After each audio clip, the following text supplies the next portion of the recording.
Assalamualaikum warahmatullahi wabarakatuh. Pada minggu ini kita akan membahas tentang konservasi sumber daya alam dan lingkungan.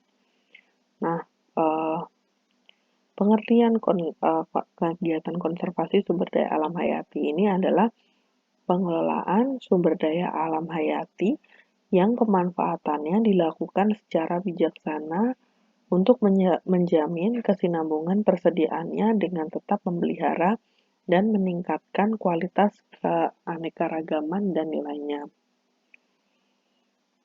Nah, tujuan dari konservasi ini sendiri adalah terwujudnya kelestarian sumber daya alam hayati, keseimbangan ekosistem, sehingga dapat mendukung upaya kesejahteraan masyarakat dan mutu kehidupan manusia. Jadi bisa digarisbawahi bahwa kegiatan konservasi sumber daya alam hayati ini adalah sebuah kegiatan pemanfaatan yang dilakukan secara bijaksana untuk menjamin keseimbangan ekosistem dan juga meningkatkan kesejahteraan manusia ya. Lihat dari arti dan tujuannya. Nah, fokus pelestarian keanekaragaman hayati adalah mengelola kekayaan hayati secara berkelanjutan yang meliputi ekosistem darat dan laut, kawasan agroekosistem, dan kawasan produksi serta konservasi ex situ. Upaya pelestarian ini harus disertai dengan pemeliharaan sistem pengetahuan tradisional dan pengembangan sistem pemanfaatan keanekaragaman hayati yang dilandasi oleh pembagian keuntungan yang adil. Nah, ini ada beberapa teknik-teknik konservasi yang teknik konservasi sumber daya alam hayati yang bisa dilakukan. Yang pertama, pembentukan sistem kawasan lindung dan pengelolaan yang efektif. Nah, ini sudah dilakukan di Indonesia ya. Jadi di Indonesia ada beberapa kawasan lindung atau kawasan konservasi.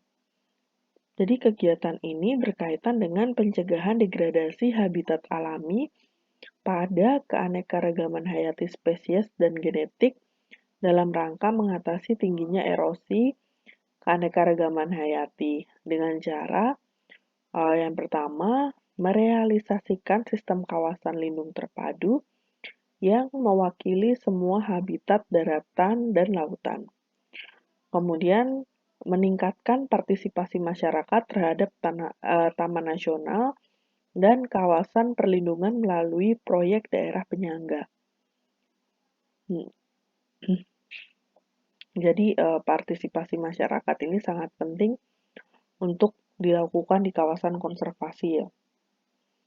Kemudian, mengkaji dan mengevaluasi semua program dan kebijakan berbagai pola pengelolaan untuk menentukan struktur pengelolaan yang paling sesuai bagi masing-masing kawasan konservasi.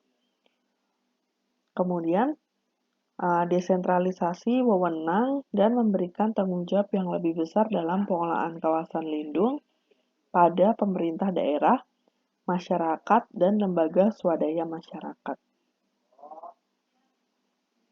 Oke, teknik konservasi yang kedua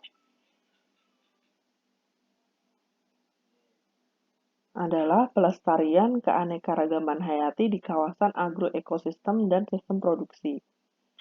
Hal ini dilakukan karena tekanan pembangunan dan modernisasi berpotensi merubah kawasan ini menjadi areal penggunaan lain dengan mengorbankan kekayaan hayati.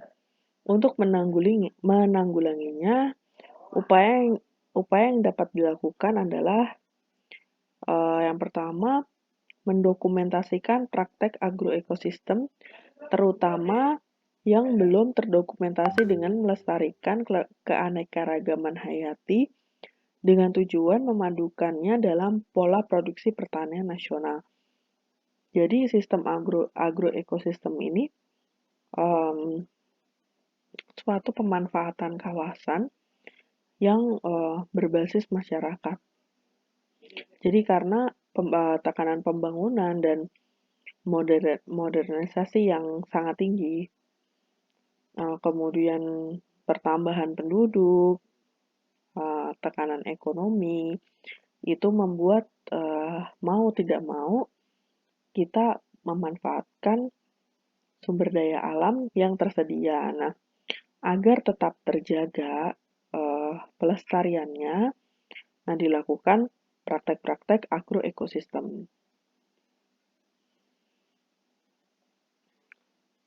Kemudian mendokumentasikan, menghidupkan, dan mengembangkan kembali teknik budaya, spesies, dan kultivasi pertanian tradisional, mengembangkan dan melaksanakan pola produksi pertanian yang melestarikan keanekaragaman hayati sesuai dengan program rancang tindak nasional untuk keanekaragaman hayati, mengembangkan pusat informasi dan konservasi spesies yang dapat diakses oleh para petani dan peneliti.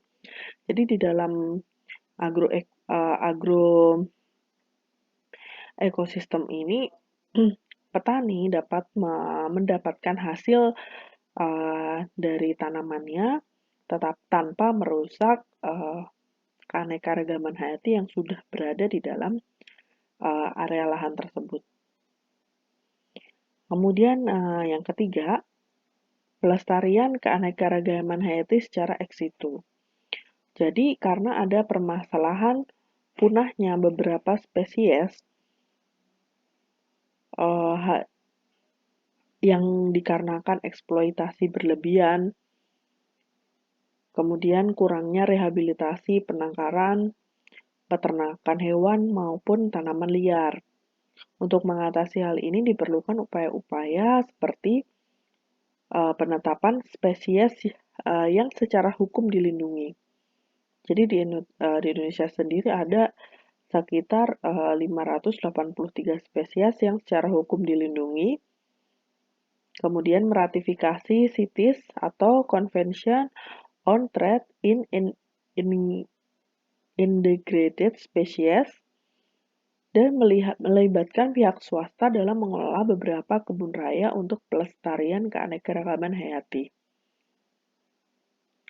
Nah, walaupun kadang upaya pelestarian ex situ ini seringkali memakan biaya yang tinggi, namun langkah ini tetap perlu dilakukan karena sudah terlanjur beberapa spesies di Indonesia itu sudah terlanjur hilang atau punah atau hampir punah. Nah, upaya pelestarian ex situ ini contohnya yang pertama mencegah kepunahan spesies flora dan fauna dalam berbagai kondisi berlandaskan rancang tindak nasional untuk keanekaragaman hayati, kemudian memperkuat upaya konservasi ex situ di kebun raya, koleksi benih plasma nutfah, pusat pemulihan tanaman, penangkaran hewan dan kebun binatang. Kemudian melaksanakan kebijakan nasional yang menyeluruh bagi pelestarian plasma nutfah.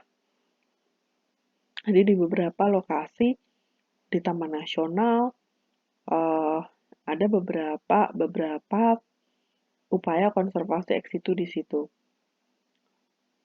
Seperti misalkan ada spesies anggrek dari Kalimantan Selatan yang hampir punah misalkan. Nah, itu dikembangkan di beberapa titik taman nasional atau kebun raya untuk dijadikan konservasi ex situ. Kemudian dijadikan sebagai pusat penelitian juga. Oke, teknik konservasi keempat yaitu perlindungan sistem pengetahuan masyarakat tradisional serta peningkatan sistem pengetahuan tentang konservasi dan pemanfaatan keanekaragaman hayati. Jadi kadangkala masyarakat tradisional itu tidak mengetahui tentang satwa-satwa yang dilindungi, misalnya di daerah tertentu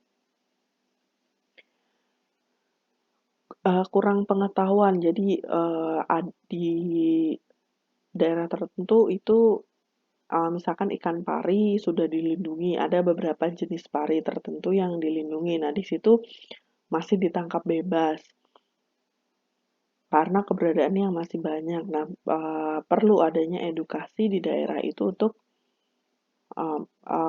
masyarakatnya agar ikut berpartisipasi dalam kegiatan konservasi. Nah, bagi masyarakat tradisional, sumber daya hayati penting tidak hanya untuk pangan dan pengobatan, tapi juga untuk kehidupan budaya mereka. Tumbuhan dan hewan mempunyai makna tersendiri dalam kehidupan sehari-hari dan juga dalam ritual.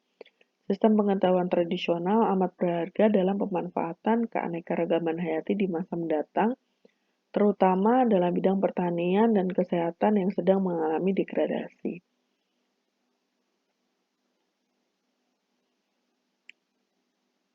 Yang pertama, pelestarian pengetahuan tradisional dan sekaligus mengembangkan sistem pengetahuan modern dan tradisional bagi pemanfaatan keanekaragaman hayati yang berkelanjutan, pemberian perlindungan hukum terhadap pengetahuan tradisional beserta perangkat budayanya, peningkatan keterampilan masyarakat tradisional dalam memelihara sistem pengetahuan serta memanfaatkan pengetahuan tersebut untuk mengembangkan kehidupan sosial dan ekonomi mereka, mengembangkan dan peningkatan pengetahuan dasar teknis serta nasional mengenai pemanfaatan dan pelestarian keanekaragaman hayati dengan tetap memelihara pengetahuan tradisional sesuai yang tercantum dalam Strategi Nasional Pengelolaan Keanekaragaman Hayati. Oke, teknik konservasi yang terakhir yaitu mengembangkan dan mempertahankan sistem pengelolaan keanekaragaman hayati berkelanjutan termasuk pembagian keuntungan yang adil. Yaitu dengan cara keanekaragaman hayati juga berperan dalam kehidupan ekonomi masyarakat lokal dan masyarakat tradisional yang mempunyai pengetahuan tentang pemanfaatannya atau budayanya. Kemudian, untuk itu perlu disusun peraturan tentang akses sumber daya genetika yang tidak merugikan masyarakat dan pembagian keuntungannya yang adil bagi masyarakat lokal dan juga masyarakat tradisional. Strategi pengembangan sumber daya manusia dalam pengelolaan keanekaragaman hayati menghendaki adanya keterkaitan pengembangan sumber daya manusia di sektor pertanian, kehutanan, bioteknologi, pesisir, dan kelautan, kesehatan, serta industri. Strategi pengembangan ini perlu diterapkan pada berbagai lapisan masyarakat, pada tingkatan kebijakan, pendidikan, dan tingkat lapangan. Hal ini dilakukan dengan pemerintah dan unsur non-pemerintah seperti LSM, pers, dan sektor swasta. Kemudian universitas dan ilmuwan, masyarakat lokal atau adat termasuk petani, nelayan, pekebun, dan pramu, dan sebagainya. Peningkatan pendidikan teknis bukan hanya biologi dasar dan taksonomi saja, melainkan mencakup juga bidang-bidang lain seperti ekologi, ekonomi, antropologi, dan sosial budaya serta hukum. Oke, terima kasih. Sekian. Wassalamualaikum warahmatullahi wabarakatuh.